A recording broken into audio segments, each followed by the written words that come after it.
Dear 12th class students, today in botany we are going to take up outbreeding devices, and this is in continuity with the previously discussed the pollination, the most important vital processes, one of the vital processes for these plants to produce the seed producing plants. And this outbreeding devices is related to the same topic of pollination, and we will move ahead with this. The angiosperms in most of its plants produce hermaphrodite flowers. Hermaphrodite, you must be remembering, are the flowers which have both the male and the female reproductive organs on the same flower,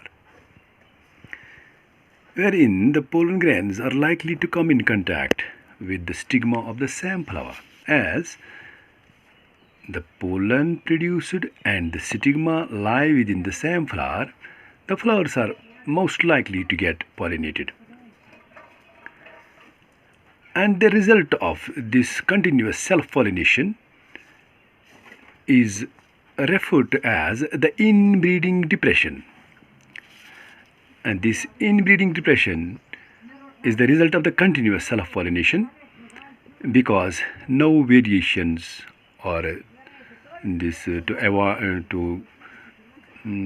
variations are produced in terms of the genetic developments, and the plants are not able to cope up with the environmental stresses, and they are not able to develop such characteristic features so that they can thrive better in the circumstances where they prevail. And in order to avoid this inbreeding depression, the angiospermic plants, they prefer cross-pollination rather than to be self-pollinated. And in order to avoid this situation of inbreeding depression, flowering plants have developed many devices to discourage self-pollination and to encourage cross-pollination.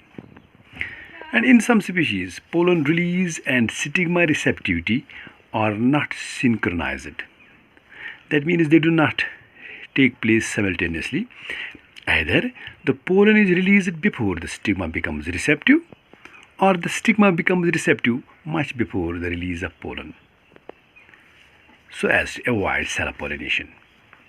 And in some other species, the anther and stigma are placed at different positions so as to avoid pollen to come in contact with the stigma of the same flower. Both these devices prevent autogamy. And third device to prevent autogamy or inbreeding is self-incompatibility. This is the genetic mechanism to prevent self-pollination or self-pollen from fertilizing the ovules by inhibiting pollen germination or pollen tube growth in the pistil. One more device to prevent self-pollination is production of unisexual flowers. If both male and female flowers are present on the same plant, like castor or maize, that is monoecious condition, it prevents autogamy, but not geitonogamy. You must be remembering these terms. In several species, like papaya, male and female flowers are present on different plants. That is, each plant is either male or female. This is a dioecious condition or dioicy, and this condition also prevents both autogamy and geitonogamy. That is, flowers, that these angiospermic plants, they prefer cross-pollination rather than to get self-pollinated in order to thrive better. Thanks. Have a nice day.